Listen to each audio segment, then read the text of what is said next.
Good morning everyone. This is Kamikawa Kaelin. This time, we will answer the request of Curry 3 Momo. October 23, 2020, Trump and Biden. A debate was held as the final confrontation in the 2020 presidential election. This time, when the other party was talking, I was supposed to switch off the microphone, so it will be easy to translate automatically because it will not be covered by voice. Then please uncut. Good evening from Belmont University in Nashville, Tennessee. I'm Kristen Welker of NBC News, and I welcome you to the final 2020 presidential debate between President Donald J. Trump and former Vice President Joe Biden. Tonight's debate is sponsored by the Commission on Presidential Debates. It is conducted under health and safety protocols designed by the Commission's health security advisor. The audience here in the hall has promised to remain silent. No cheers, boos, or other interruptions, except right now, as we welcome to the stage former Vice President Joe Biden and President Donald J. Trump.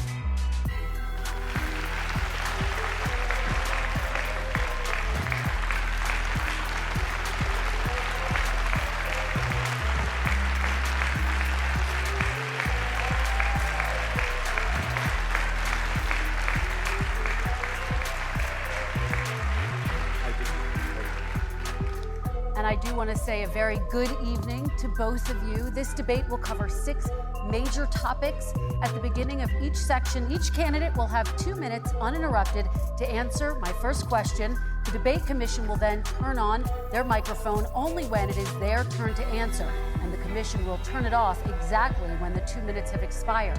After that, both microphones will remain on, but on behalf of the voters, I'm going to ask you to please speak one at a time. The goal is for you to hear each other and for the American people to hear every word of what you both have to say. And so with that, if you're ready, let's start. And we will begin with the fight against the coronavirus. President Trump, the first question is for you. The country is heading into a dangerous new phase. More than 40,000 Americans are in the hospital tonight with COVID, including record numbers here in Tennessee.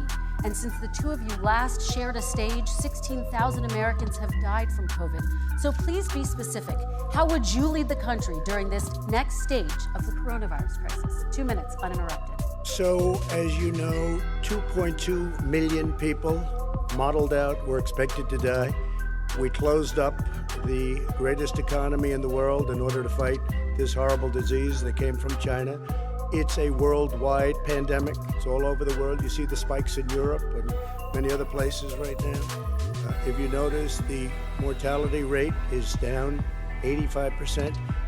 The excess mortality rate is way down and much lower than almost any other country. And we're fighting it, and we're fighting it hard. There is a spike. There was a spike in Florida, and it's now gone. There was a very big spike in Texas. It's now gone. There was a very big spike in Arizona. It's now gone.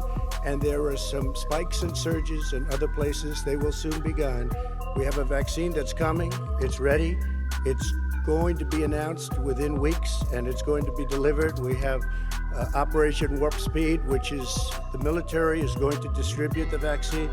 I can tell you from personal experience that I was in the hospital, I had it, and I got better, and I will tell you that I had something that they gave me, a therapeutic, I guess they would call it. Some people could say it was a cure, but I was in for a short period of time, and I got better very fast, or I wouldn't be here tonight. And now they say I'm immune. Whether it's 4 months or a lifetime, nobody's been able to say that, but I'm immune. More and more people are getting better. We have a problem that's a worldwide problem. This is a worldwide problem. But I've been congratulated by the heads of many countries on what we've been able to do. If you take a look at what we've done in terms of goggles and masks and gowns and everything else, and in particular ventilators. We're now making ventilators all over the world, thousands and thousands a month, distributing them all over the world. It will go away, and as I say, we're rounding the turn, we're rounding the corner. It's going away. Okay, former Vice President Biden, to you, how would you lead the country out of this crisis? You have 2 minutes uninterrupted. 220,000 Americans dead. You hear nothing else I say tonight. Hear this. Anyone who's responsible for not taking control, in fact, not saying I'm I take no responsibility initially. Anyone who's responsible for that many deaths should not remain as President of the United States of America. We're in a situation where there are 1,000 deaths a day now, 1,000 deaths a day, and there are over 70,000 new cases per day. Compared to what's going on in Europe, as the New England Medical Journal said, they're starting from a very low rate. We're starting from a very high rate. The expectation is we'll have another 200,000 Americans dead between now and the end of the year. If we just wore these masks, the President's own advisors have told him, we could save 100,000 lives. And we're in a circumstance where the President thus far still has no plan, no comprehensive plan. What I would do is make sure we have everyone encouraged to wear a mask all the time. I would make sure we move in the direction of rapid testing, investing in rapid testing. I would make sure that we set up national standards as to how to open up schools and open up businesses so they can be safe and give them the wherewithal, the financial resources to be able to do that. We're in a situation now where the New England Medical Journal, one of the most serious journals in the whole world, said for the first time ever that the way this president has responded to this crisis has been absolutely tragic. And so, folks, I will take care of this. I will end this. I will make sure we have a plan. President Trump, I'd like to follow up with you in your comments. You talked about taking a therapeutic. I assume you're referencing Regeneron. You also said a vaccine will be coming within weeks. Yes. Is that a guarantee? No, it's not a guarantee, but it will be by the end of the year. But I think it has a good chance. There are two companies, I think, within a matter of weeks, and it will be distributed very quickly. Can you tell us which companies? Johnson & Johnson is doing very well. Moderna is doing very well. Pfizer is doing very well, and we have numerous others. Then we also have others that we're working on very closely with other countries, in particular Europe. Let me follow up with you, and because this is new information, you have said a vaccine is coming soon, within weeks now. Your own officials say it could take well into 2021 at the earliest for enough Americans to get vaccinated. And even then, they say the country will be wearing masks and distancing into 2022. Is your timeline realistic? No, I think my timeline is going to be more accurate. I don't know that they're counting on the military the way I do, but we have our generals lined up, one in particular, that's the head of logistics, and this is a very easy distribution for him. He's ready to go as soon as we have the vaccine, and we expect to have 100 million vials. As soon as we have the vaccine, he's ready to go. Vice President Biden, your reaction, and just 40% of Americans say they would definitely agree to take a coronavirus vaccine if it was approved by the government. What steps would you take to give Americans confidence in a vaccine if it were approved? Make sure it's totally transparent. Have the scientists of the world see it, know it, look at it, go through all the processes. And by the way, this is the same fellow who told you this is going to end by Easter last time. This is the same fellow who told you that, don't worry, we're going to end this by the summer. We're about to go into a dark winter, and he has no clear plan, and there's no prospect that there's going to be a vaccine available for the majority of the American people before the middle of next year. President Trump, your reaction, he says you have no I don't think we're plan. going to have a dark winter at all. We're opening up our country. We've learned and studied and understand the disease, which we didn't at the beginning. When I closed and banned China from coming in heavily infected, and then ultimately Europe, but China was in January. Months later, he was saying I was xenophobic. I did it too soon. Now he's saying, oh, I should have, moved quicker. But he didn't move quicker. He was months behind me, many months behind me. And frankly, he ran the H1N1 swine flu, and it was a total disaster, far less lethal, but it was a total disaster. Had that had this kind of numbers, 700,000 people would be dead right now, but it was a far less lethal disease. Look, his own person who ran that for him, who, as you know, was his chief of staff, said it was catastrophic, it was horrible, we didn't know what we were doing. Now he comes up and he tells us how to do this. Also, everything that he said about the way every single move that he said we should make, that's what we've done. We've done all of it. But he was way behind us. Vice President Biden, your response. My response is he is xenophobic, but not because he shut down access from China. And he did it late after 40 countries had already done that. In addition to that, what he did, he made sure that we had 44 people that were in there in China trying to get to Wuhan to determine what exactly the source was. What did the president say in January? He said, no, he said, he's being transparent. The president of China is being transparent. We owe him a debt of gratitude. We have to thank him. And then what happened was we started talking about using the Defense Act to make sure we go out and get whatever is needed out there to protect people.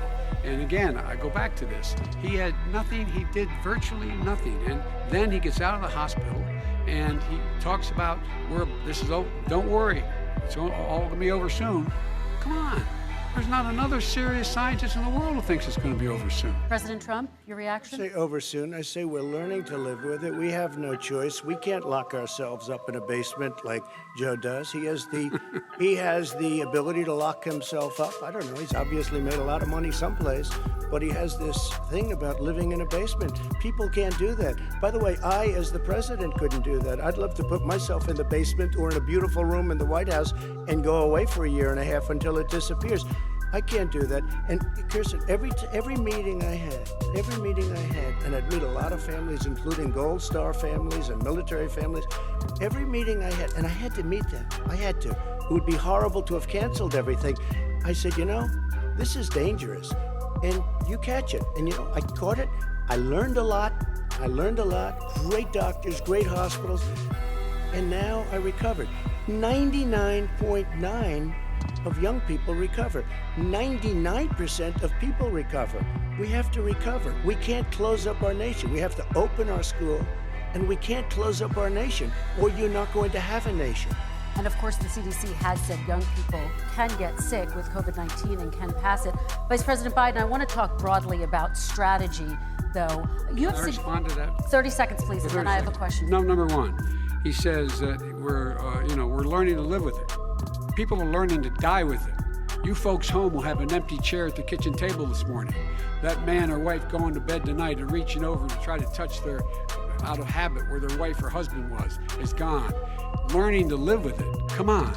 We're dying with it because he's never said, you said it's dangerous.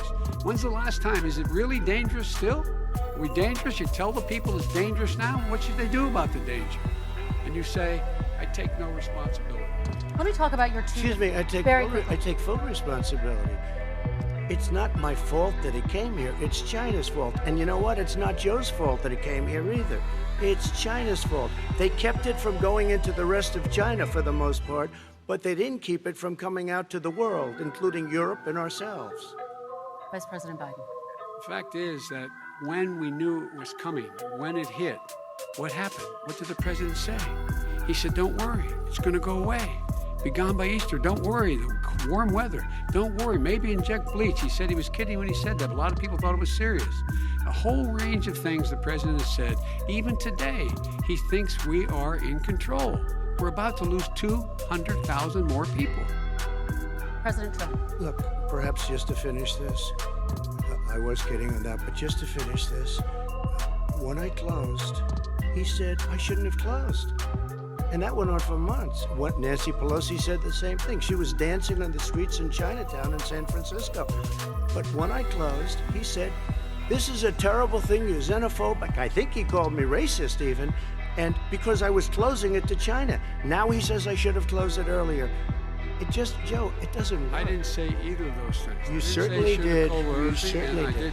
I talked about his xenophobia in a different context. It wasn't about closing the border to Chinese coming to the United States. All right, I want to talk about both of your different strategies to handling He thought this. I shouldn't have closed the border. Well, That's obvious. Do you want to respond to that quickly, Vice President No. Biden? Okay. Let's talk about your different strategies toward dealing with this. Mr. Vice President, you suggested you would support new shutdowns if scientists recommended it. What do you say to Americans who are fearful that the cost of shutdowns, the impact on the economy, the higher rates of hunger, depression, domestic and substance abuse outweighs the risk of exposure to the virus? What I would say is I'm going to shut down the virus, not the country. It's his ineptitude that caused the country to have to shut down in large part. Why businesses have gone under, why schools are closed, why so many people have lost their living, and why they're concerned. Those other concerns are real. That's why he should have been, instead of in a sand trap in a golf course, he should have been negotiating with Nancy Pelosi and the rest of the Democrats and Republicans about what to do about the acts they were passing for billions of dollars to make sure people had the capacity. But you haven't ruled out more shutdowns. Well, no, I'm not shutting down the neighborhood, but there are, look, you need standard. The standard is if you have a reproduction rate in a community that's above a certain level, everybody says, slow up, more social distancing, do not open bars and do not open gymnasiums, do not open until you get this under control, under more control. But when you do open, give the people the capacity to be able to open and have the capacity to do it safely. For example, schools. Schools, they need a lot of money to open. They need to deal with ventilation systems. They need to deal with smaller classes, more teachers, more pods. And he's refused to support that money, or at least up to now. Let's talk about schools. President Trump, I think we have to respond, if I might. Please, and then I have a follow-up. Thank you, and I appreciate that. Look, all he does is talk about shutdowns, but forget about him. His Democrat governors, Cuomo in New York, you look at what's going on in California, you look at Pennsylvania, North Carolina, Democrats all, they're shut down so tight and they're dying. They're dying. And he supports all these people. All he talks about is shutdowns. No, we're not going to shut down, and we have to open our schools. And it's like, as an example, I have a young son. He also tested positive. By the time I spoke to the doctor the second time, he was fine. It just went away.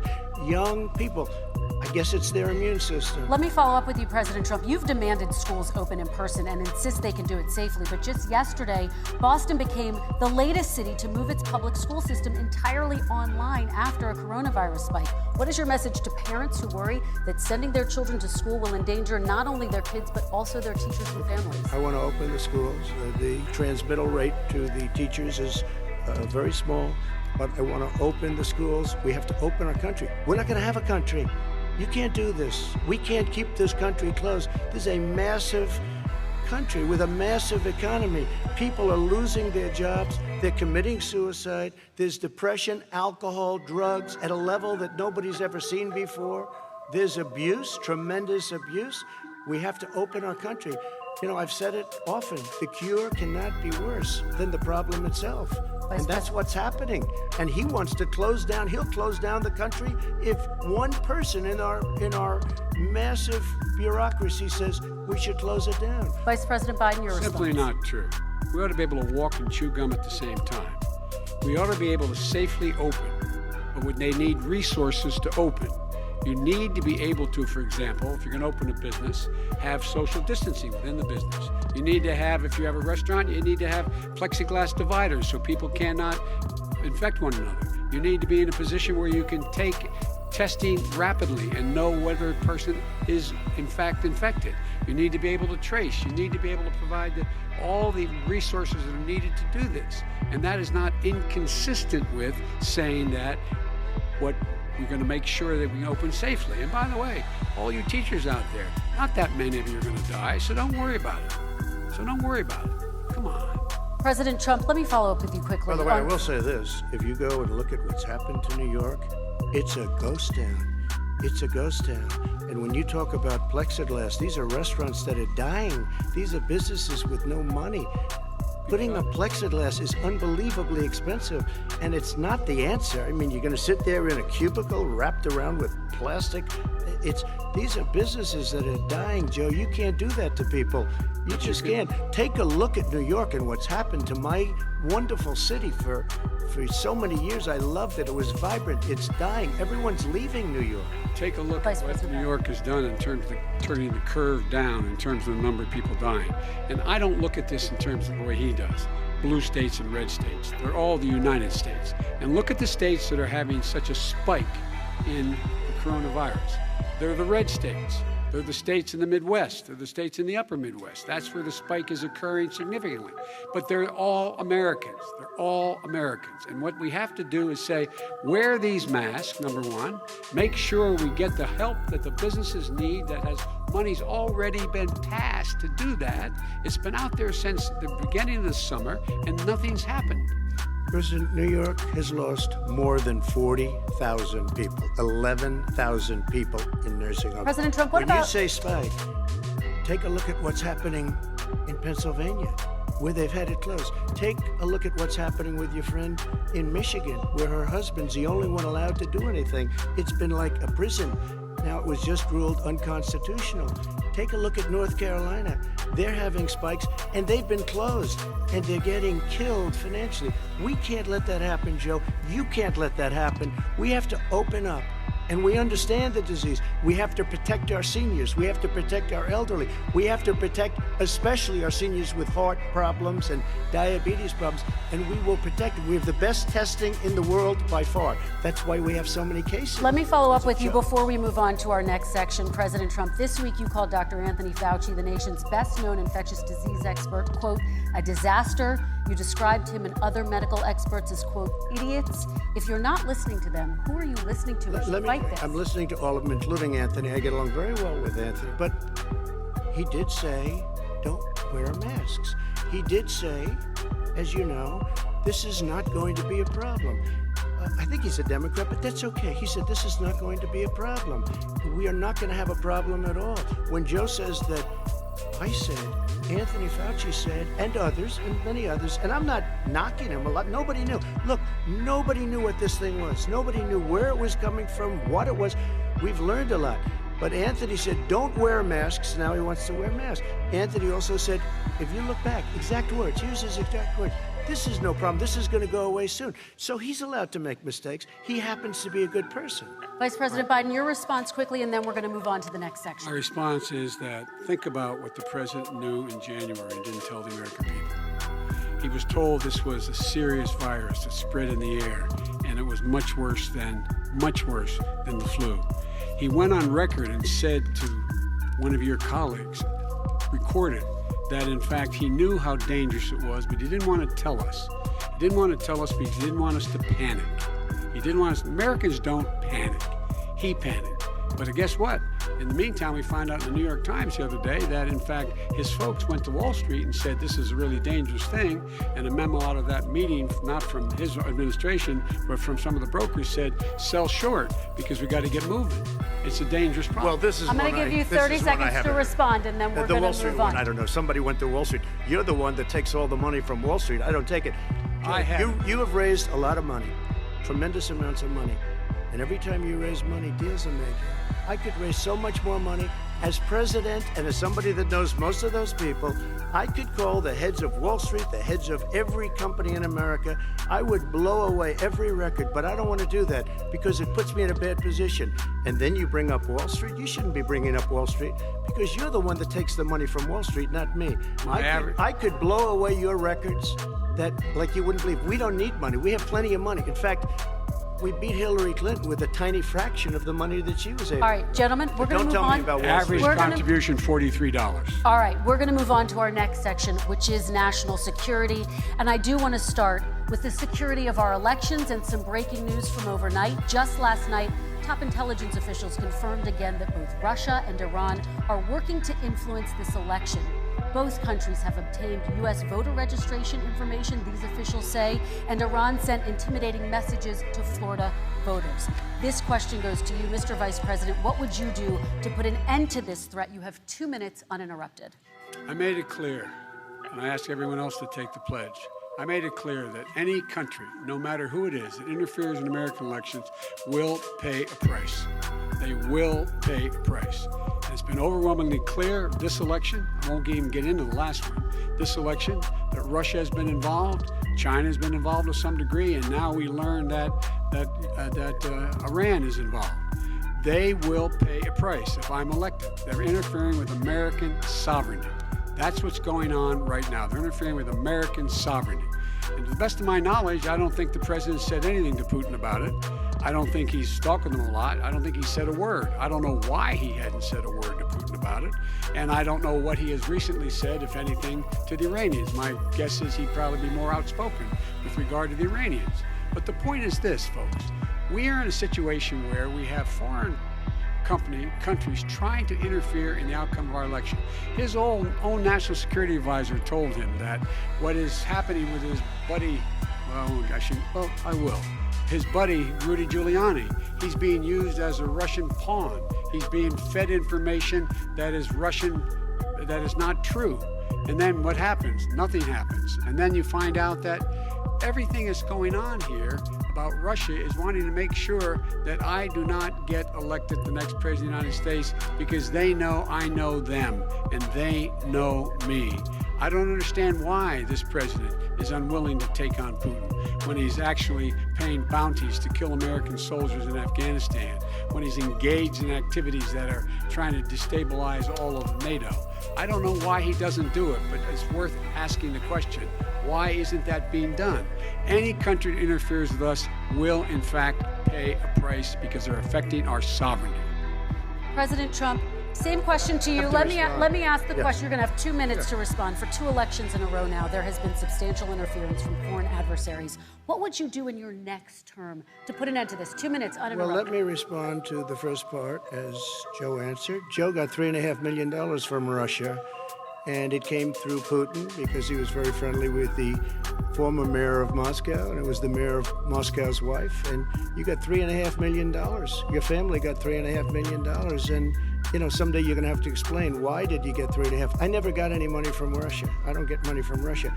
Now, about your thing last night, I knew all about that. And through John Ratcliffe, who was fantastic, DNI, he said, the one thing that's common to both of them, they both want you to lose, because there has been nobody tougher to Russia. Between the sanctions, nobody tougher than me on Russia. Between the sanctions, between all of what I've done with NATO, you know, I've got the NATO countries to put up an extra $130 billion, going to $420 billion a year. That's to guard against Russia. I sold, while he was selling pillows and sheets, I sold tank busters to Ukraine. There has been nobody tougher on Russia than Donald Trump. And I'll tell you, they were so bad. They took over the submarine port. You remember that very well. During your term, during you and Barack Obama, they took over a big part of what should have been Ukraine. You handed it to them, but you were getting a lot of money from Russia. They were paying you a lot of money, and they probably still are. But now, with what came out today, it's even worse. All of the emails, the horrible emails of the kind of money that you were raking in, you and your family. And Joe, you were vice president when some of this was happening, and it should have never happened. And I think you owe an explanation to the American people. Why is it? Somebody just had a news conference a little while ago who was essentially supposed to work with you and your family, but what he said was damning. And regardless of me, I think you have to clean it up and talk to the American people. Maybe you can do it right now. Vice President Biden, you may respond. And then I do want to follow up on the election security. I have not taken a penny from any foreign source ever in my life. We learned this president paid 50 times the tax in China, has a secret bank account with China, does business in China, and in fact is talking about me taking money. I have not taken a single penny from any country whatsoever, ever. Number one.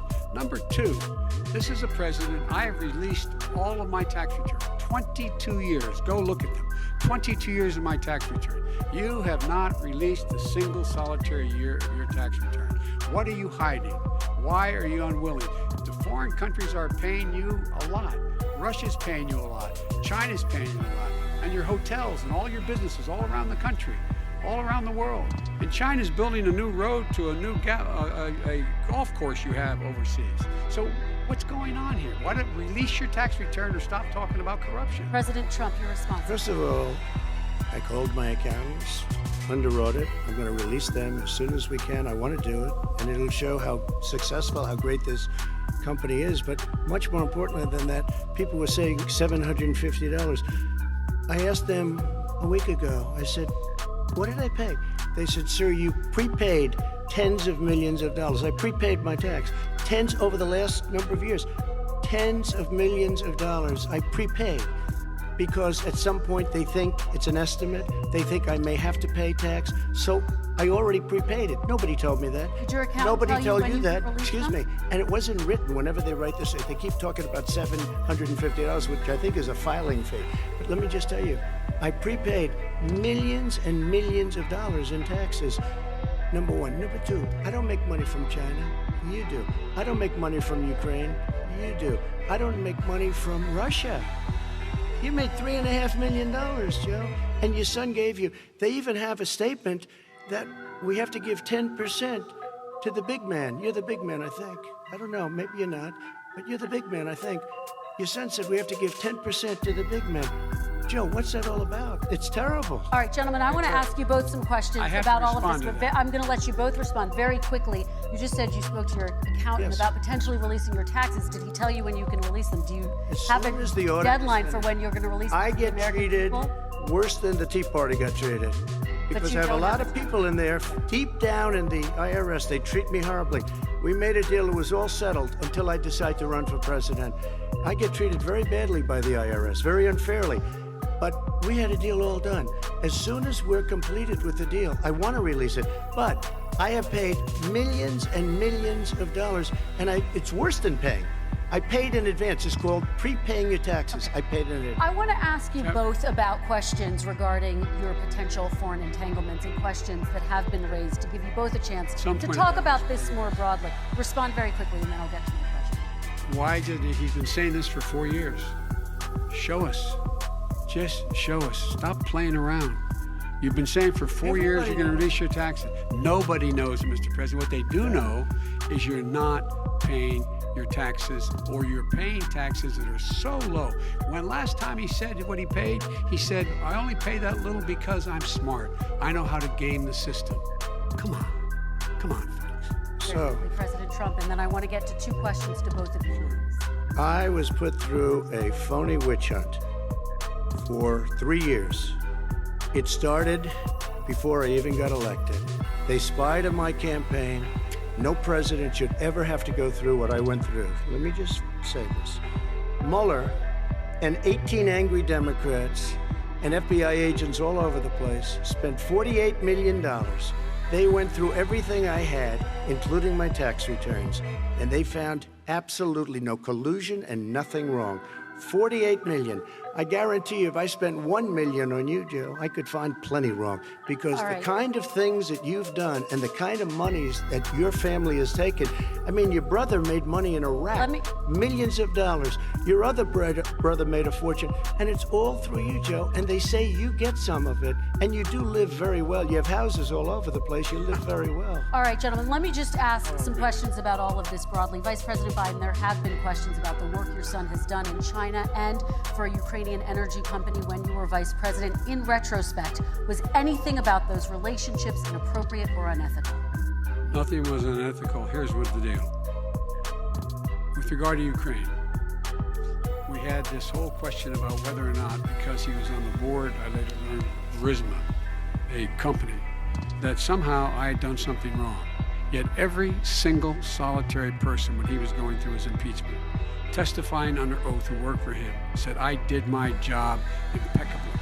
I carried out U.S. policy. Not one single solitary thing was out of line. Not a single thing, number one. Number two, the guy who got in trouble in Ukraine was this guy trying to bribe the Ukrainian government to say something negative about me, which they would not do and did not do because it never, ever, ever happened. My son has not made money in terms of this thing about, what are you talking about? China. I have not had it. The only guy made money from China is this guy. He's the only one. Nobody else has made money from China. President Trump, let me ask my question to you. But could I just one thing? Very quickly. His son didn't have a job for a long time, was sadly no longer in the military service. I won't get into that. And he didn't have a job. As soon as he became vice president, Burisma, not the best reputation in the world. I hear they paid him $183,000 a month. Listen to this. $183, and they gave him a $3 million upfront payment. All right. And he had no energy. I'm going to let the vice president respond to that quickly, and then I need to dishonest. get to a question to you. Very No quickly, basis for that. Everybody investigated that. No one said anything he did was wrong in Ukraine. Okay, President Trump, this is for you. Since you took office, you've never divested from your business. You've personally promoted your properties abroad. A report this week, which was referenced, does indicate that your company has a bank account in China. So how can voters know that you don't have any foreign conflicts of interest? I have many bank accounts, and they're all listed, and they're all over the place. I mean, I was a businessman doing business. The bank account you're referring to, which is everybody knows about it, it's listed. The bank account was in 2013. That's what it was. It was open it was closed in 2015, I believe. And then I decided, because I was thinking about doing a deal in China like millions of other people. I was thinking about it, and I decided I'm not going to do it. Didn't like it. I decided not to do it. Had an account open, and I closed it. Okay. Excuse me. And then, unlike him, where he's vice president and he does business, I then decided to run for president after that. That was before. So I closed it before I even ran for president, let alone became president. Big difference. He is the vice president of the United States, and his son, his brother, and his other brother are getting rich. They're like a vacuum cleaner. They're sucking up money President every Trump, place thank he you. goes. We do Not need to true. move on. I do want to ask you, Vice President Biden, about China. Let's talk about China more broadly. Of course, President Trump has said that they should pay for not being fully transparent in regards to the coronavirus. If you were president, would you make China pay? And please be specific, what would that look like? What I'd make China do is play by the international rules, not like he has done. He has caused the deficit of China to go up, not down, with China, up, not down. We are making sure that in order to do business in China, you have to give all your intellectual property. You have to have a partner in China. It's 51%. We would not do that at all, number one. Number two, we're in a situation where China would have to play by the rules internationally as well. When I met with Xi, when I was still vice president, he said we're setting up air identification zones in the South China Sea. You can't fly through them. I said, we're going to fly through them. We just flew B-52, B-1 bombers through it. We're not going to pay attention. They have to play by the rules. And what's he do? He embraces guys like the thugs like in North Korea and the Chinese president and Putin and others, and he pokes his finger in the eye of all of our friends, all of our allies. We make up we're 25% of the world's economy. We need to be having the rest of our friends with us saying to China, these are the rules. You play by them or you're going to pay the price for not paying by them economically. That's the way I will run it, and that's what we did in upholding steel tariffs and a range of other things when we were president and vice president. All right, let's talk about North Korea. Excuse me, no, I have to respond to that. Okay, very quickly, and then we're Son going to move walked on out to North with $1.5 Korea. billion from China to Not manage after true. spending 10 minutes in office and being in Air Force Two, number one. Number two, there's a very strong email talking about your family wanting to make $10 million a year for introductions. President Trump, on China policy, though, what No, but wait a specifically are minute. you going to do? What specifically are you going to do to make China pay? You've said you're going First to of make all, them pay. China is paying. They're paying billions and billions of dollars. I just gave New $28 billion. sanctions? New sanctions? Listen, I just gave $28 billion to our farmers. Because Taxpayers' China, money. It's what? Taxpayers' money. Didn't come from Yeah, China. you know the taxpayer is, it's called China. China paid true. $28 billion, and you know what they did to pay it, Joe? They devalued their currency, and they also paid up. And you know who got the money? Our farmers, our great farmers, because they were targeted. You never charged them anything. Also, I charged them 25% on dumped steel because they were killing our steel industry. We were not going to have a steel industry. Okay. And now we have a steel Okay, industry. Vice President Biden, your response, please. Our response is, look, this isn't about, there's a reason why he's bringing up all this malarkey. There's a reason for it. He doesn't want to talk about the substantive issues. It's not about his family and my family. It's about your family. And your family's hurting badly. If you're making if you're a middle-class family, you're getting hurt badly right now. You're sitting at the kitchen table this morning deciding, well, we can't get new tires for Ball because we have to wait another month or so. Or are we going to be able to pay the mortgage? Or who's going to tell her she can't go back to community college? They're the decisions you're making. And the middle-class families like I grew up in Scranton and Claymont, they're in trouble. We should be talking about your families, but that's the last thing he wants to talk about. I want That is a to talk typical about statement. North Korea. Excuse me, just I do for want 1 to turn second, to please. 10 seconds, Mr. President. That's 10 a seconds. typical political statement. Let's get off this China thing, and then he looks, the family, around the table, everything. Just a typical politician when I see that. Let's talk about I'm North not a typical Korea now. politician. Okay, That's why I got elected. Let's get off the subject of China. Let's talk around sitting around the table. All right. Come on, Joe, you can do better. We're going to talk about North Korea now. President Trump, you've met with North Korean leader Kim Jong-un 3 times. You've talked about your beautiful letters with him. You've touted the fact that there hasn't been a war or a long-range missile test. And yet North Korea recently rolled out its biggest ever intercontinental ballistic missile and continues to develop its nuclear arsenal. Do you see that as a betrayal of the relationship you forged? Just 30 seconds here because we need to get on to the next. So when I met with Barack Obama, we sat in the White House right at the beginning, had a great conversation. It was supposed to be 15 minutes, and it was well over an hour. He said the biggest problem we have with North Korea. He indicated we will be in a war with North Korea. Guess what? It would be a nuclear war, and he does have plenty of nuclear capability. In the meantime, I have a very good relationship with him. Different kind of a guy, but he probably thinks the same thing about me. We have a different kind of a relationship. We have a very good relationship, and there's no war. And you know, about 2 months ago, he broke into a certain area. They said, oh, there's going to be trouble. I said, no, they're not, because he's not going to do that. And I was right. Look, instead of being in a war where millions of people, Seoul, you know, is 25 miles away, millions and millions, 32 million people in Seoul, millions of people would be dead right now. President We Trump, don't have that's a war, 30 and seconds. I have a good Thank relationship. you. Vice President Biden, to you. North Korea conducted 4 nuclear tests under the Obama administration. Why do you think you would be able to rein in this persistent threat? Because I'd make it clear, which we were making clear to China, they had to be part of the deal. Because here's I made it clear, and as a spokesperson of the administration when I went to China, that they said, why are you moving your missile defense up so close? Why are you moving more forces here? Why are you continuing to do military maneuvers with South Korea? I said, because North Korea is a problem, and we're going to continue to do it so we can control them. We're going to make sure we can control them and make sure they cannot hurt us. And so if you want to do something about it, step up and help. If not, it's going to continue. What has he done? He's legitimized North Korea. He's talked about his good buddy, who's a thug, and he talks about how we're better off. And they have much more capable missiles, able to reach U.S. territory much more easily than ever did before. Let me follow up with you, Vice President Biden. You've said you wouldn't meet with Kim Jong-un without preconditions. Are there any conditions under which you would meet with him? On the condition that he would agree that he would be drawing down his nuclear capacity to get that the Korean Peninsula should be nuclear-free zone. All right, let's move on to American families. Listen, they tried Very to quickly, meet with 10 him. seconds, They President. tried to meet with him. He wouldn't do it. He didn't like Obama. He didn't like him. He wouldn't do it. Okay, I know gotta for give him a fact, chance they to tried. respond to that He before we wouldn't move do on. it. You And know that's why? okay. You know what, North Korea?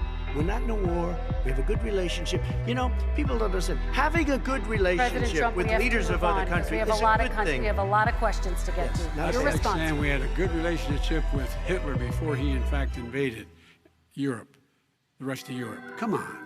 The reason he would not meet with President Obama is because President Obama said, we're going to talk about denuclearization. We're not going to legitimize you, and we're going to continue to put stronger and stronger sanctions on you. That's why he wouldn't meet with us. All right, And it let's didn't move happen. on. Let's Excuse move on me. and talk He about left American me a families. mess, Kristen. President Trump, okay, we do They need to move left on. me a mess. North Korea was a mess. We And need in to fact, move if on you so that remember we the can get first to all 2 or of 3 our months, questions tonight, there was a President very Trump. dangerous period in my first 3 months before we sort of worked things out a little bit. Okay. There was a they left us a mess. And Obama would be, I think, the first to say it was the single biggest problem he thought that our country. Okay, let's move on to American families and the economy. One of the issues that's most important to them is health care, as you both know. Today, there was a key vote on a new Supreme Court Justice, Amy Coney Barrett, and health care is at the center of her confirmation fight. Over 20 million Americans get their health insurance through the Affordable Care Act. It's headed to the Supreme Court, and your administration, Mr. President, is advocating for the court to overturn it. If the Supreme Court does overturn that law, those 20 million Americans could lose their health insurance almost overnight. So what would you do if those people have their health insurance taken away? You have 2 minutes Sure. uninterrupted. First of all, I've already done something that nobody thought was possible. Through the legislature, I terminated the individual mandate. That is the worst part of Obamacare, as we call it. The individual mandate where you have to pay a fortune for the privilege of not having to pay for bad health insurance. I terminated. It's gone. Now it's in court because Obamacare is no good. But then I made a decision. Run it as well as you can to my people, great people. Run it as well as you can. I could have gone the other route and made everybody very unhappy. They ran it. Premiums are down, everything's down. Here's the problem. No matter how well you run it, it's no good. What we'd like to do is terminate it. We have the individual mandate done. I don't know that it's going to work. If we don't win, we will have to run it, and we'll have Obamacare, but it'll be better run. But it no longer is Obamacare, because without the individual mandate, it's much different. Pre-existing conditions will always stay. What I would like to do is a much better health care, much better, will always protect people with pre-existing. So I'd like to terminate Obamacare, come up with a brand new, beautiful health care. The Democrats will do it because there'll be tremendous pressure on them, and we might even have the House by that time, and I think we're going to win the House, okay? You'll see, but I think we're going to win the House. But come up with a better health care, always protecting people with pre-existing conditions. And one thing very important, we have 180 million people out there that have great private health care. Far more than we're talking about with Obamacare. Joe Biden is going to terminate all of those policies. These are people that love their health care, people that have been successful, middle-income people, been successful. They have 180 million plans, 180 million people, families, under what he wants to do, which will basically be socialized medicine. He won't even have a choice. They want to terminate 180 million plans. We have done an incredible job on health care, and we're going to do even better. Okay, Vice President Biden, yes, this is for you. Your health care plan calls for building on Obamacare. So my question is, what is your plan if the law is ruled unconstitutional by the Supreme Court? You have 2 minutes uninterrupted.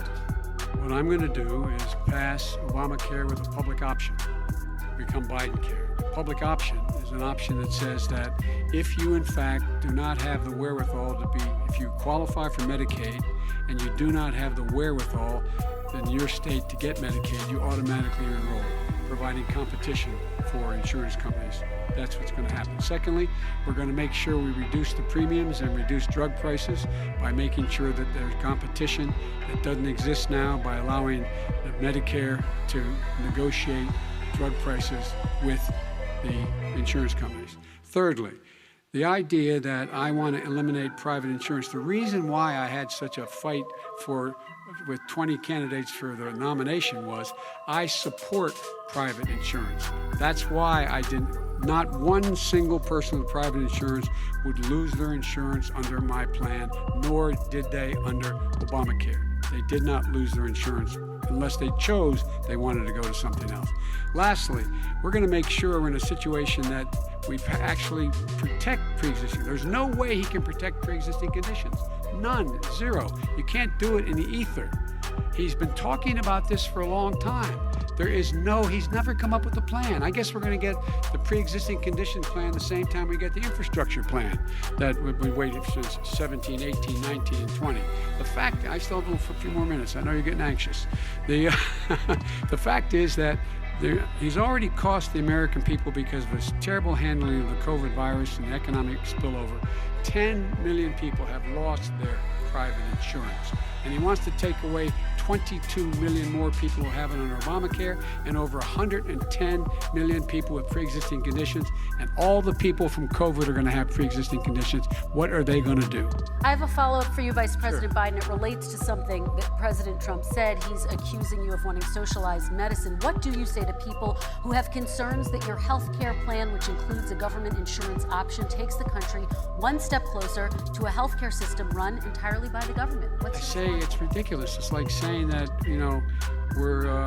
the idea that the fact that there's a public option that people can choose, that makes it a socialist plan. Look, the difference between the president, I think healthcare is not a privilege, it's a right. Everyone should have the right to have affordable healthcare. And I am very proud of my plan. It's gotten endorsed by all the major labor unions, as well as a whole range of other people who in fact are concerned in the medical field.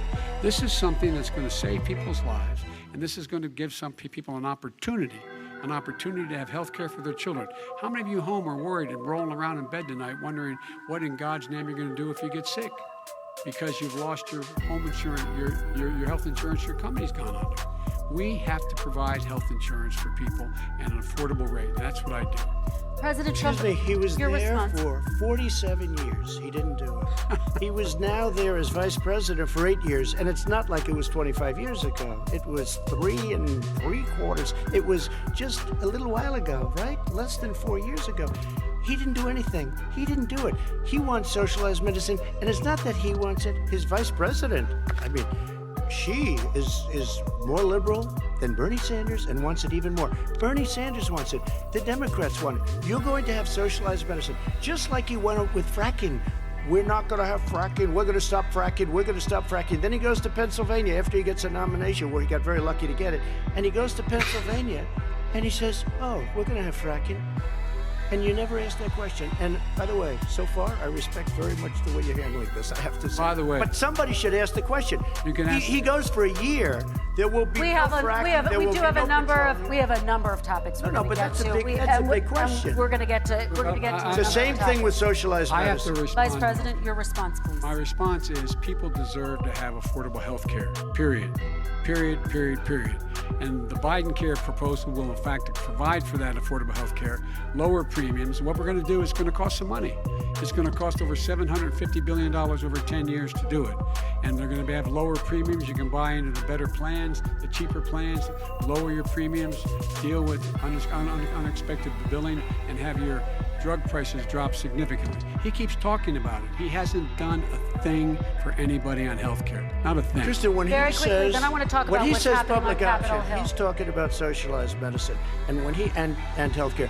When he talks about a public option, he's talking about destroying your Medicare, totally Wrong. destroyed, and destroying your Social Security, and this whole country will come down. You know, Bernie Sanders tried it in his state. He tried it in his state. His governor was a very liberal governor. They wanted to make it work. Okay, It let's was let Vice President impossible Biden to work. respond. It doesn't Vice work. President He's Biden, a very your response. confused guy. He thinks he's running against somebody else. He's running against Joe Biden. I beat all those other people because I disagreed with them. Joe Biden he's running against.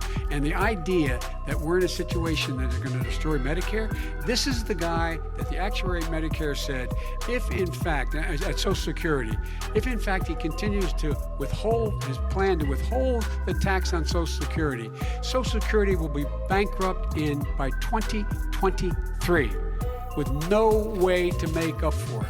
This is the guy who's tried to cut Medicare. So no, I mean, the idea that Donald Trump is lecturing me on Social Security and Medicare? Come on. He tried to get 10 rid of. seconds, He Mr. tried to hurt President, and then I Social have to go to Security another years question. ago. Years ago. Go back and look at the records. He tried to hurt Social Security years ago. All One right, thing, let's move but on. this I'm is going to the move guy on. that Let when me, they Mr. announced President, I have last to move week, on to the next question. They said or the else stock we're not market going to have will time to boom talk about it. if I'm elected. If he's elected, the stock market will crash. Okay, let's The biggest move on to the analysts are next saying that. question Let me respond. very quickly. Look, the idea that the stock market is booming is his only measure of what's happening. Where I come from in Scranton and Claremont, the people don't live off of the stock market. Just in the last three years during this crisis, the billionaires in this country made, according to the Wall Street, $700 billion more dollars. $700 billion more dollars, because that's his only measure. What happens to the ordinary people out there? What happens to them? Let's talk about what's happening on Capitol Hill. We're going to Kristen, move on, gentlemen. 401ks are through the roof. We're gonna People's move on. stock are through the roof. All right. And he doesn't come from Scranton. That's like he lived there for a short period of time before he even knew it. We're going to move on and to he the next left. question. And the people of Pennsylvania Let me will move show on you to my that. next question, They gentlemen. understand. As of tonight, more than 12 million people are out of work. And as of tonight, 8 million more Americans have fallen into poverty, and more families are going hungry every day. Those hit hardest are women and people of color. They see Washington fighting over a relief bill. Mr. President, why haven't you been able to get them the help they need? 30 seconds here. Because Nancy Pelosi doesn't want to approve it. I do. But you're the president.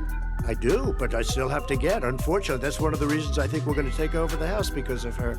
Nancy Pelosi doesn't want to approve anything because she'd love to have some victories on a date called November 3rd. Nancy Pelosi does not want to approve it. We are ready, willing, and able to do something. Don't forget, we've already approved 3 plans, and it's gone through, including the Democrats, in all fairness. This one she doesn't want. It's near the election. because she thinks it helps her politically. I think it hurts her politically. All right, Mr. Vice President, You know, the Republican leader in the United States Senate said he can't pass it. He will not be able to pass it. He does not have Republican votes. Why isn't he talking to his Republican friends? let me follow up with you, Vice President we made a Biden, deal, the because Republicans let me will ask pass Vice it. President Biden a question. You are the leader of the Democratic Party. Why have you not pushed the Democrats to get a deal for the American people? Well, I have, and they have pushed it. Look, they passed this act all the way back in the beginning of the summer. This is like it's not new. It's been out there. This HEROES Act has been sitting there. And look at what's happening. When I was in charge of the Recovery Act with $800 billion, I was able to get $145 billion to local communities that have to balance their budgets, and states that have to balance their budgets, so then have to fire firefighters, teachers, first responders, law enforcement officers, so they can keep their cities and counties running. He will not support that. They have not done a thing for them. And Mitch McConnell said, let them go bankrupt. Let them go bankrupt. Come on. What's the matter with The these bill that was guys? passed in the House was a bailout of badly run, high crime, Democrat, all run by Democrats, cities and states. It was a way of getting a lot of money, billions and billions of dollars to these states. It was also a way of getting a lot of money from our people's pockets to people that come into our country illegally. We were going to take care of everything for them. And what that does, and I'd love to do that, I'd love to help them, but what that does, everybody all over the world will start pouring into our country. We can't do it. This was a way of taking care of them. This was a way of spending on things that had nothing to do with COVID, as per your question. But it was really a big bailout for badly run Democrat cities and states. All right, By the I way, want if to. I get elected, I'm running as a proud Democrat, but I'm going to be an American president. I don't see red states and blue states. What I see is American, United States. And folks, every single state out there finds themselves in trouble. They're going to start laying off, whether they're red or blue, cops, firefighters, first responders, because teachers, because they have to balance their budget. And the founders were smart. They allowed the federal government to deficit spend to compensate for the United States of America. I want to talk about the minimum wage, gentlemen. Mr. Vice President, we are talking a lot about struggling small businesses Yes. and business owners these days. Do you think this is the right time to ask them to raise the minimum wage? You, of course, support a $15 federal minimum I wage. do, because I think one of the things we're going to have to do is we're going to have to bail them out too. We should be bailing them out now, those small businesses. You got 1 in 6 of them going under. They're not going to be able to make it back. They passed a package that allows us to be able to call PPP. Money is supposed to go to help them do everything from organize how they can deal with their businesses being open safely. Schools, how they can make classrooms smaller, how they can hire more teachers, how they can put ventilation systems in. They need the help. The businesses as well as the schools need the help. But these guys will not help them. It's not giving them any of the money. We are going to move on to One immigration, thing very but I quickly, want he to said get we your have to help our reaction. small businesses by raising the minimum wage. That's not helping. But- I think it should be a state option. Alabama is different than New York. New York is different from Vermont. Every state is different. It should be a state option. You said very we have recently- to help. It's very important. We have to help our small businesses. You How said- are you helping your small businesses when you're forcing wages? What's going to happen, and what's been proven to happen, is when you do that, these small businesses fire many of their employees. You said very Not true, recently you would by the way. consider raising the federal minimum it. wage to $15 Say an it. hour. You said recently you would consider raising the federal minimum wage to What I $15 really an hour. Is like, that still the case? and I would consider it to an extent, but In a what I second really administration? like, in a second administration, but not to a level that's going to put all these businesses out of business. It should be a state option. Look, I've lived in different places. I know different places. They're all different. Some places, $15 is not so bad. In other places, other states, $15 would Okay, be President ruinous. Trump, thank you. Quick No response, one Vice should President work Biden. 2 jobs, 1 job, be below poverty. People are making $6, $7, $8 an hour. These first responders, we all clap for as they come down the street because they've allowed us to make it. What's happening? They deserve a minimum wage of $15. Anything below that puts you below the poverty level. And there is no evidence that when you raise the minimum wage, businesses go out of business. That is simply not true. We're going to talk about immigration. We're going to talk about immigration now, gentlemen, and we're going to talk about families within this context. Mr. President, your administration separated children from their parents at the border, at least 4,000 kids. You've since reversed your zero-tolerance policy, but the United States can't locate the parents of more than 500 children. So how will these families ever be reunited? Children are brought here by coyotes and lots of bad people, cartels, and they're brought here, and they used to use them to get into our country. We now have as strong a border as we've ever had. We're over 400 miles of brand new wall. You see the numbers, and we let people in, but they have to come in legally, and they come in through merit. But how will you reunite these kids with their families, Let me just tell you, Mr. they President? built cages. You know, they used to say, I built the cages, and then they had a picture in a certain newspaper, and it was a picture of these horrible cages, and they said, look at these cages, President Trump built them, and then it was determined they were built. In 2014, that was him. Do you have a plan to reunite the kids? Yes, with we're their working on families? it we're trying very hard. But a lot of these kids come out without the parents. They come over through cartels and through coyotes and through gangs. Vice President Biden, let me bring you into this 525. conversation. Quick response and then another question to you. These 500 plus kids came with parents. They separated them at the border to make it a disincentive to come to begin with. Real tough, we're really strong. And guess what? They cannot, it's not coyotes didn't bring them over, their parents were with them. They got separated from their parents. And it makes us a laughing stock and violates every notion of who we are as a nation. Let me ask you a follow-up Kristen, question. they did it. We changed the policy. Your response they to that? They did it. We changed. did not They built the separate cages. They, Who built the cages, Joe? let's talk about what Who we're built the talking about. cages, Let's Joe? talk about what we're talking about. What happened? Parents were ripped, their kids were ripped from their arms and separated. And now they cannot find over 500 sets of those parents, and those kids are alone. Nowhere to go. Nowhere to go. It's criminal. It's criminal. Let me ask Kristen, you I about will say this. immigration. They 10 went down. We seconds, and brought then I need to ask reporters, you. everything. They are so well taken care of. They're in facilities that were so clean. But some of and them have gotten haven't been such good. reunited But with just their ask families. one question.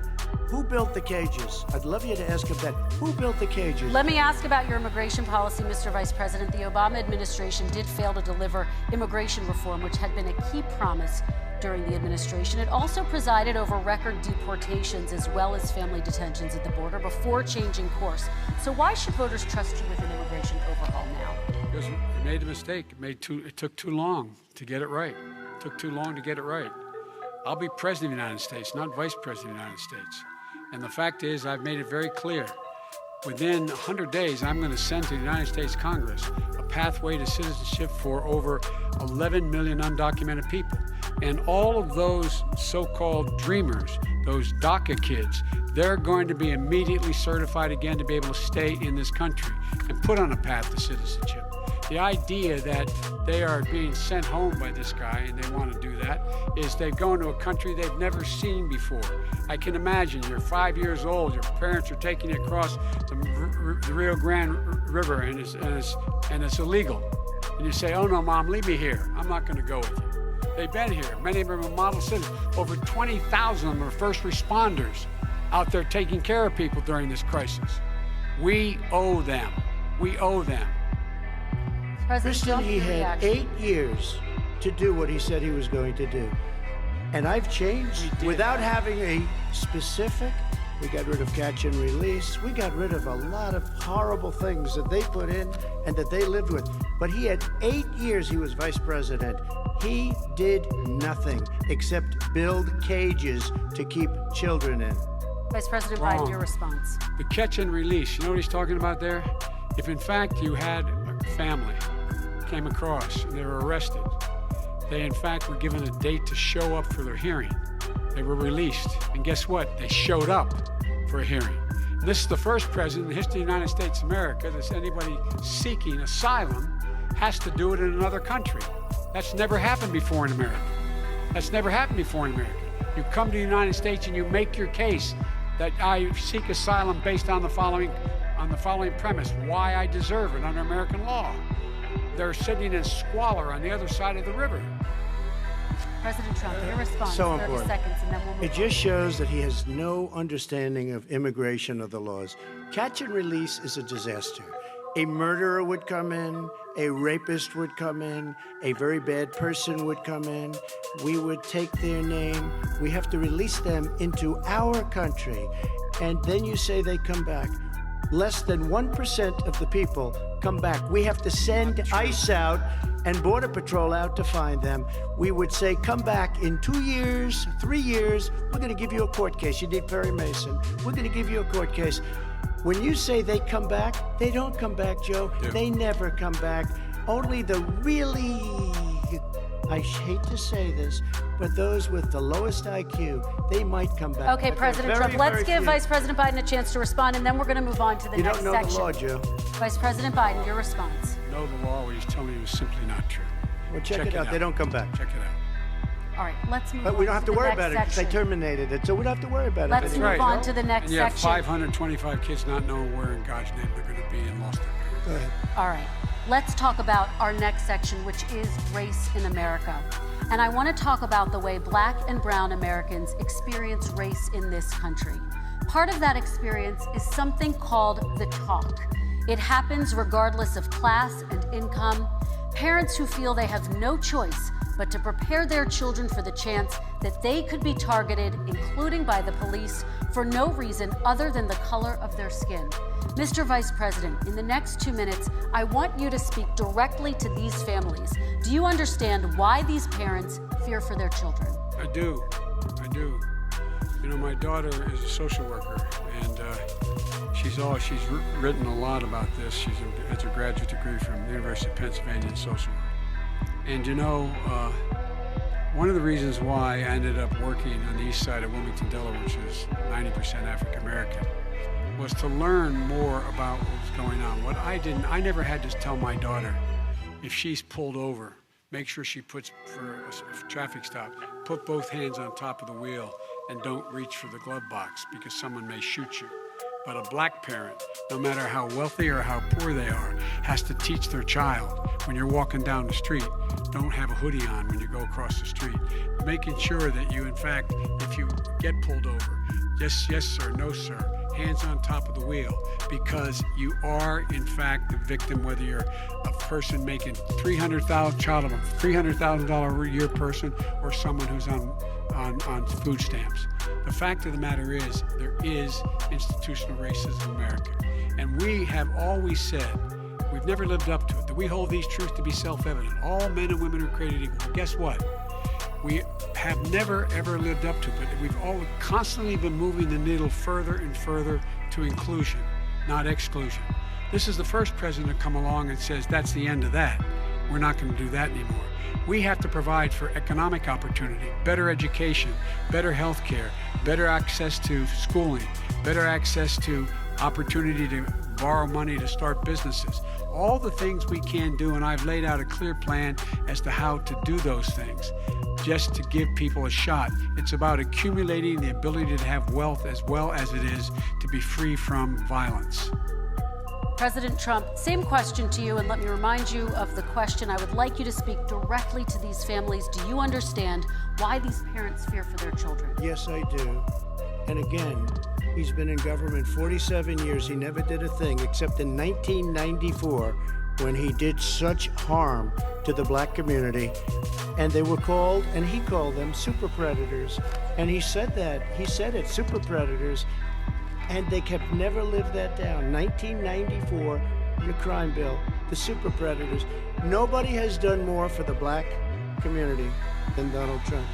And if you look, with the exception of Abraham Lincoln, possible exception, but the exception of Abraham Lincoln, nobody has done what I've done. Criminal justice reform, Obama and Joe didn't do it. I don't even think they tried because they had no chance at doing it. They might have wanted to do it, but if you had to see the arms I had to twist to get that done, it was not a pretty picture, and everybody knows it, including some very liberal people that cried in my office. They cried in the Oval Office.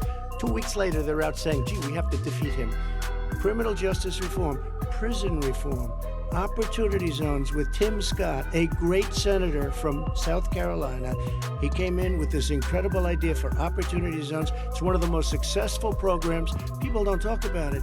Tremendous investment is being made. Biggest beneficiary, the Black and Hispanic communities, and then historically Black colleges and universities.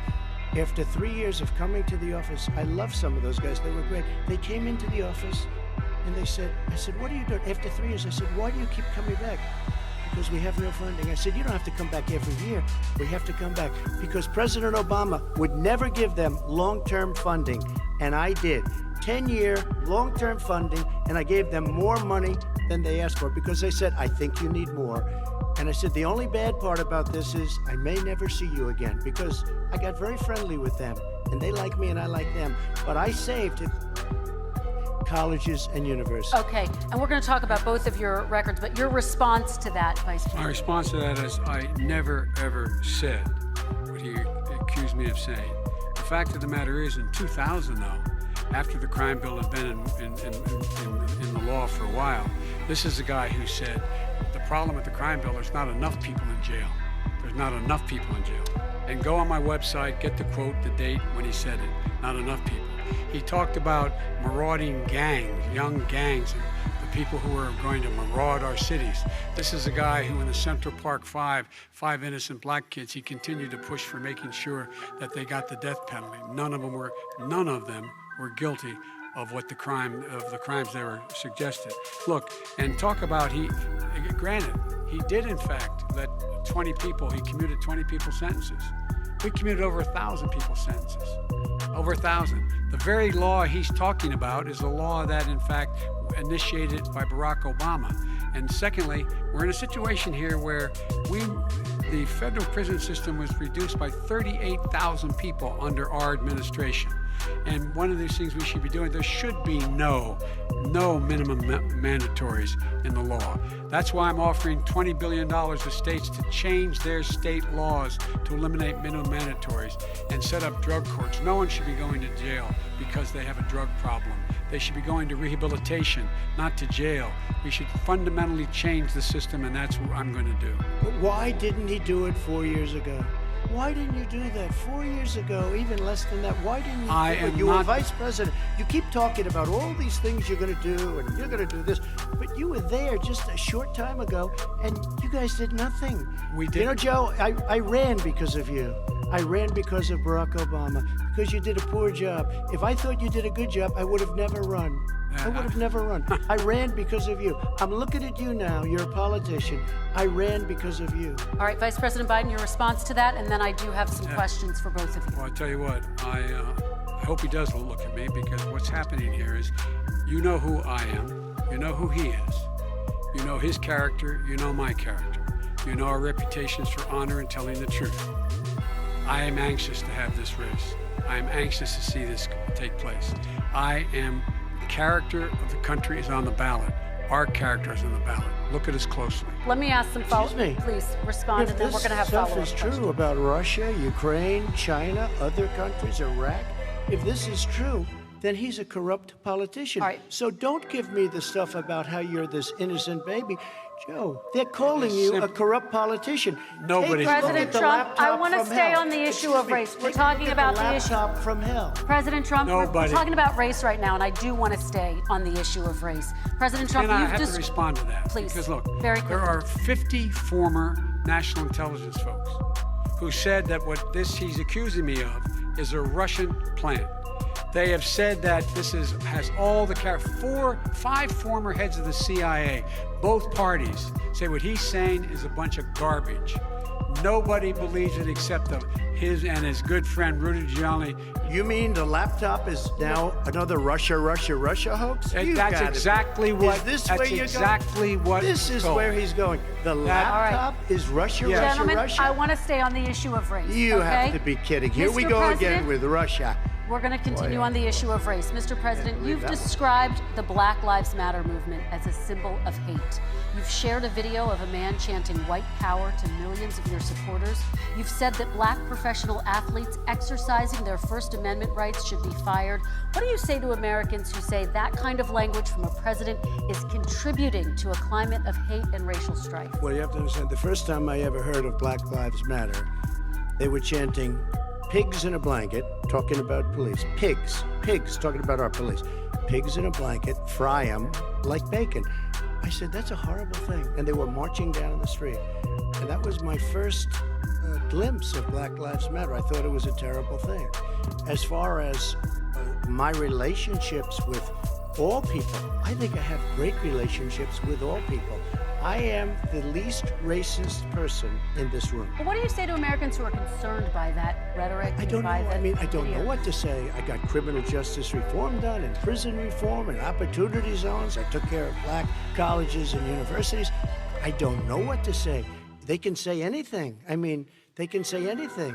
It makes me sad because I am the least racist person. I can't even see the audience because it's so dark, but I don't care who's in the audience. I'm the least racist person in this room.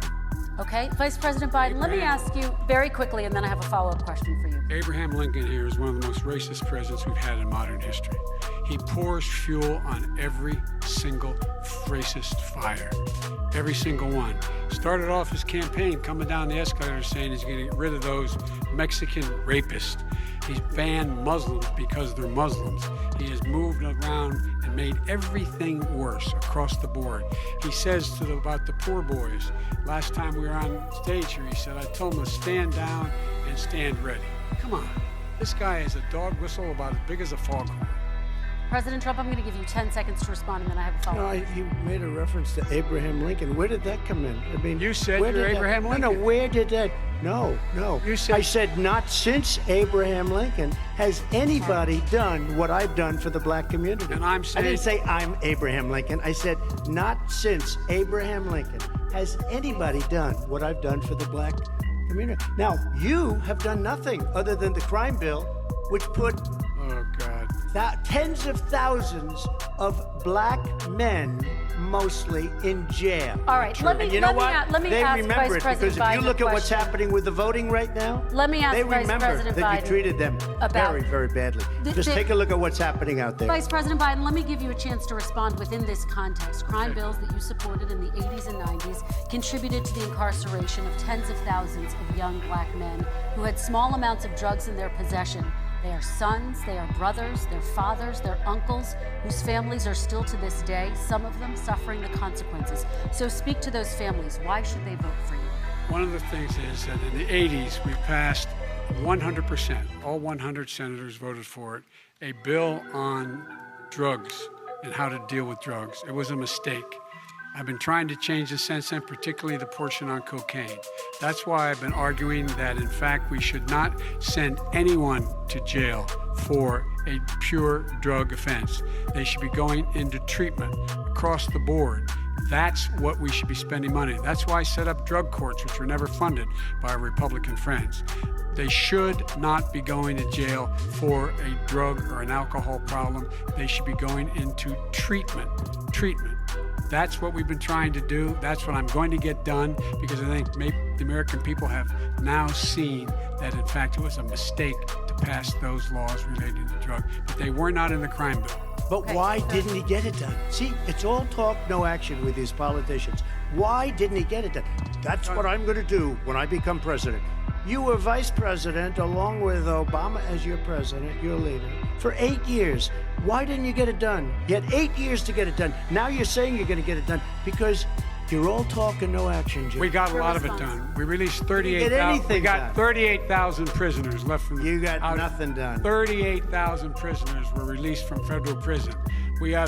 There were over 1,000 people who were given clemency. In fact, we're the ones that put in the legislation saying we could look at pattern and practice of police departments and what they were doing, how they were conducting themselves. I could go on, but we began the process. We began the process. We lost an election. That's why I'm running to win back that election and change his terrible policy. I With just response, asked, and then we're I gonna just move asked on one to climate question. change. Why didn't you do it in the 8 years, a short time ago? Why didn't you do it? You just said, I'm going to do that, I'm going to do this. You put tens of thousands of mostly black young men in prison. Now you're saying you're going to undo that. Why didn't you get it done? You had 8 years with Obama. You know why, Joe? Because you're all talk and no action. All right, Vice President Because Biden, and then we're going to move on to the next section. We had a Republican Congress. That's the answer. Well, Okay. You got to talk them into it, Joe. All right. Sometimes you got to talk them into it. We're going to move on to our next section, Like I which did with is criminal climate justice change. reform. I had Okay. to talk Democrats into it. Gentlemen, You did what we we're running out of already time, done. so we got to get on to Okay. climate change, please. You both have very different visions on climate change. President Trump, you say that environmental regulations have hurt jobs in the energy sector. Vice President Biden, you have said you see addressing climate change as an opportunity to create new jobs. For each of you, how would you both combat climate change and support job growth at the same time? Starting with you, President Trump, you have 2 minutes uninterrupted. So we have the Trillion Trees program. We have so many different programs. I do love the environment, but what I want is the cleanest, crystal clear water, the cleanest air. We have the best, lowest number in carbon emissions, which is a big standard that I notice Obama goes with all the time. Not Joe. I haven't heard Joe use the term because I'm not sure he knows what it represents or means, but I have heard Obama use it. And we have the best carbon emission numbers that we've had in 35 years under this administration. We are working so well with industry, but here's what we can't do. Look at China, how filthy it is. Look at Russia. Look at India. It's filthy. The air is filthy. The Paris Accord, I took us out because we were going to have to spend trillions of dollars, and we were treated very unfairly. When they put us in there, they did us a great disservice. They were going to take away our businesses. I will not sacrifice tens of millions of jobs, thousands and thousands of companies because of the Paris Accord. It was so unfair. China doesn't kick in until 2030. Russia goes back to a low standard, and we kicked in right away. It would have destroyed our businesses. So, you ready? We have done an incredible job environmentally. We have the cleanest air, the cleanest water, and the best carbon emission standards that we've seen in many, many years. Vice President And we Biden. haven't destroyed our industries. Vice President Biden, 2 minutes to you, uninterrupted. Climate change, climate warming, global warming is an existential threat to humanity. We have a moral obligation to deal with it. And we're told by all the leading scientists in the world we don't have much time. We're going to pass the point of no return within the next 8 to 10 years. 4 more years of this man eliminating all the regulations that were put in by us to clean up the climate, to limit limit emissions, will put us in a position where we're going to be in real trouble. Here's where we have a great opportunity. I was able to get both all the environmental organizations as well as labor, people worried about jobs, to support my climate plan. Because what it does, it will create millions of new, good-paying jobs. We're going to invest in, for example, 50,000 charging stations on our highways so that we can own the electric car market of the future. In the meantime, China is doing that. We're going to be in a position where we're going to see to it that we're going to take 4 million existing buildings and 2 million existing homes and retrofit them so they don't leak as much energy, saving hundreds of millions of barrels of oil in the process and creating significant number of jobs.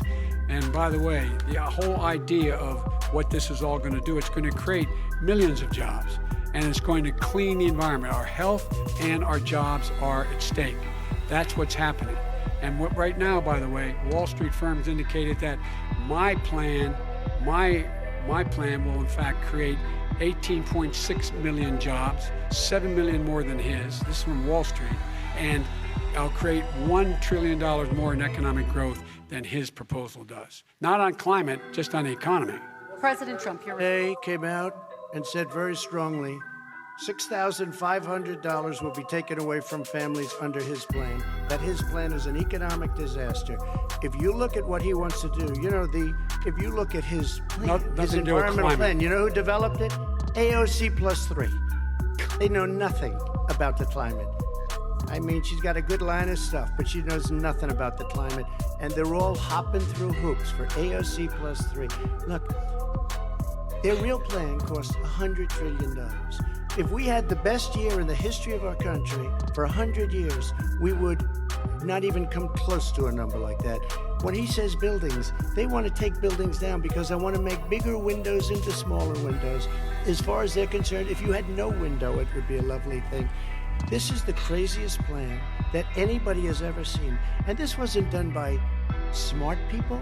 This wasn't done by anybody. Frankly, I don't even know how it could be good politically. Right. They want to spend $100 trillion. That's their real number. He's trying to say it was 6. It's $100 trillion. They want to knock down buildings and build new buildings with little, tiny, small windows. I mean, and many other things. Okay. And many other things. Let me have the Vice President respond, and we're running out of time, and we have a lot more questions to get to. Country. So let's hear from the Vice President. I have a number more questions. I don't know where he comes from. I don't know where he comes up with these numbers. $100 trillion. Give me a break. This plan was endorsed by every major environmental group and every labor group. Labor, because they know the future lies. The future lies in us being able to breathe, and they know there are good jobs in getting us there. And by the way, the fastest growing industry in America is solar energy and wind. He thinks wind causes cancer, windmills. It's the fastest growing jobs, and they pay good prevailing wages, $45, $50 an hour. We can grow and we can be cleaner if we go the route I'm proposing. President Trump, please respond, and then I have some follow-up. We are energy independent for the first time. We don't need all of these countries that we had to fight war over because we needed their energy. We are energy independent. I know more about wind than you do. It's extremely expensive, kills all the birds, it's very intermittent, it's got a lot of problems, and they happen to make the windmills in both Germany and China. And the fumes coming up, if you're a believer in carbon emission, the fumes coming up to make these massive windmills is more than anything that we're talking about with natural gas, which is very clean. One other thing. Find me a scientist who said that. I love solar, but solar doesn't quite have it yet. It's not powerful yet to really run our big, beautiful factories that we need to compete with the world. So False. It's all a pipe dream. But you know what we'll do? We're going to have the greatest economy in the world. But if you want to kill the economy, get rid of your oil industry. And what about fracking? All right, let me allow Vice President Biden to respond. I never said I oppose fracking. You said it on tape. I did. Show the tape. Put it on your website. I'll put it on. Put it on the website. The fact of the matter is he's flat lying. Would you rule out banning fracking? I do rule out banning fracking because the answer, we need other industries to transition to get to ultimately complete zero emissions by 2025.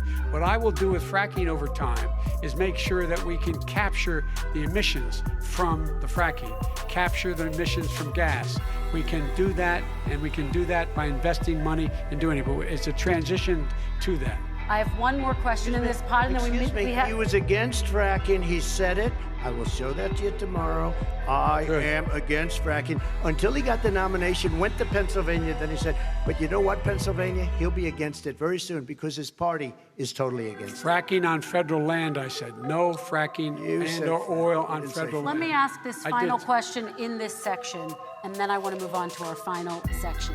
President Trump, people of color are much more likely to live near oil refineries and chemical plants. In Texas, there are families who worry the plants near them are making them sick. Your administration has rolled back regulations on these kinds of facilities. Why should these families give you another 4 years in office? The families that we're talking about are employed heavily, and they're making a lot of money, more money than they've ever made. If you look at the kind of numbers that we produce for Hispanic, for Black, for Asian, it's 9 times greater the percentage gain than it was in 3 years, than it was under 8 years of the two of them. to put it nicely. 9 times more. Now, somebody lives, I have not heard the numbers or the statistics that you're saying, but they're making a tremendous amount of money economically. We saved it, and I saved it again a number of months ago when oil was crashing because of the pandemic. We saved it.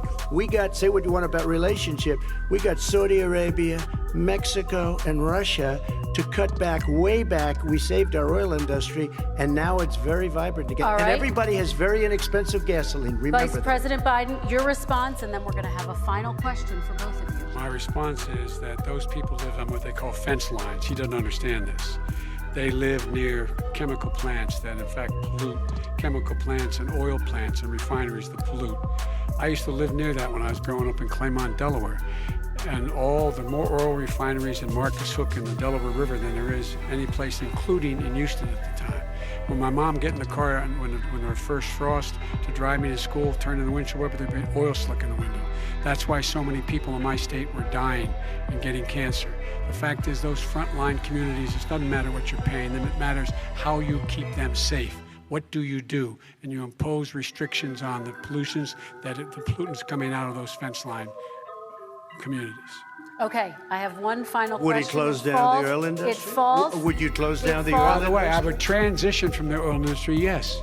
Oh, I would that's transition. a big statement. It is a big statement That's a big because statement. I would stop Why would you do that? because the oil industry pollutes significantly. I see. Here's the deal, but That's you a can't big do that. statement. Well, if you let me finish the statement, because it has to be replaced by renewable energy over time, and I'd stop giving to the oil industry. I'd stop giving them federal subsidies. He won't give federal subsidies to the gas. To solar and wind.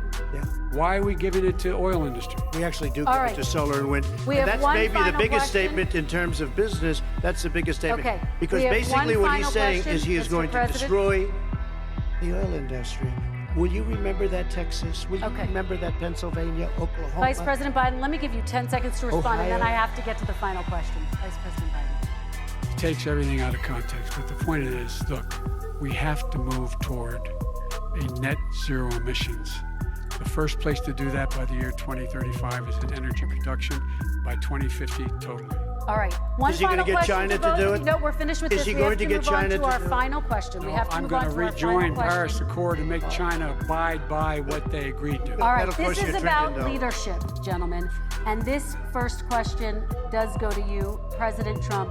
Imagine this is your inauguration day. What will you say in your address to Americans who did not vote for you? You'll each have 1 minute, starting with you. We have to make our country totally successful as it was prior to the plague coming in from China. Now we're rebuilding it and we're doing record numbers, 11.4 million jobs in a short period of time, etc. But I will tell you, go back. Before the plague came in, just before, I was getting calls from people that were not normally people that would call me. They wanted to get together. We had the best black unemployment numbers in the history of our country. Hispanic, women, Asian, people with diplomas, with no diplomas, MIT graduates, #1 in the class. Everybody had the best numbers. And you know what? The other side wanted to get together. They wanted to unify. Success is going to bring us together. We are on the road to success. But I'm cutting taxes, and he wants to raise everybody's taxes, and he wants to put new regulations on everything. He will kill it. If he gets in, you will have a depression, the likes of which you've never seen. Your 401ks will go to hell, and it'll be a very, very sad day for this country. All right. Vice President Biden, same question to you. What will you say during your inaugural address to Americans who did not vote for you? I will say, I'm an American president. I represent all of you, whether you voted for me or against me. And I'm going to make sure that you're represented. I'm going to give you hope. We're going to move. We're going to choose science over fiction. We're going to choose hope over fear. We're going to choose to move forward because we have enormous opportunities to make things better. We can grow this economy. We can deal with the systemic racism. And at the same time, we can make sure that our economy is being run and moved and motivated by clean energy, creating millions of new jobs. And that's the fact. That's what we're going to do. And I'm going to say, as I said at the beginning, what is on the ballot here is the character of this country: decency, honor, respect, treating people with dignity, making sure that everyone has an even chance. And I'm going to make sure you get that. You haven't been getting it the last 4 years. All right, I want to thank you both for a very robust hour and a half, a fantastic debate. Really appreciate it. President Trump, former Vice President Joe Biden, thank you to Belmont University for hosting us tonight. And most importantly, thank you to those watching tonight. Election Day is November 3rd. Don't forget to vote. Thank you, everyone, and have a great night. Thank you.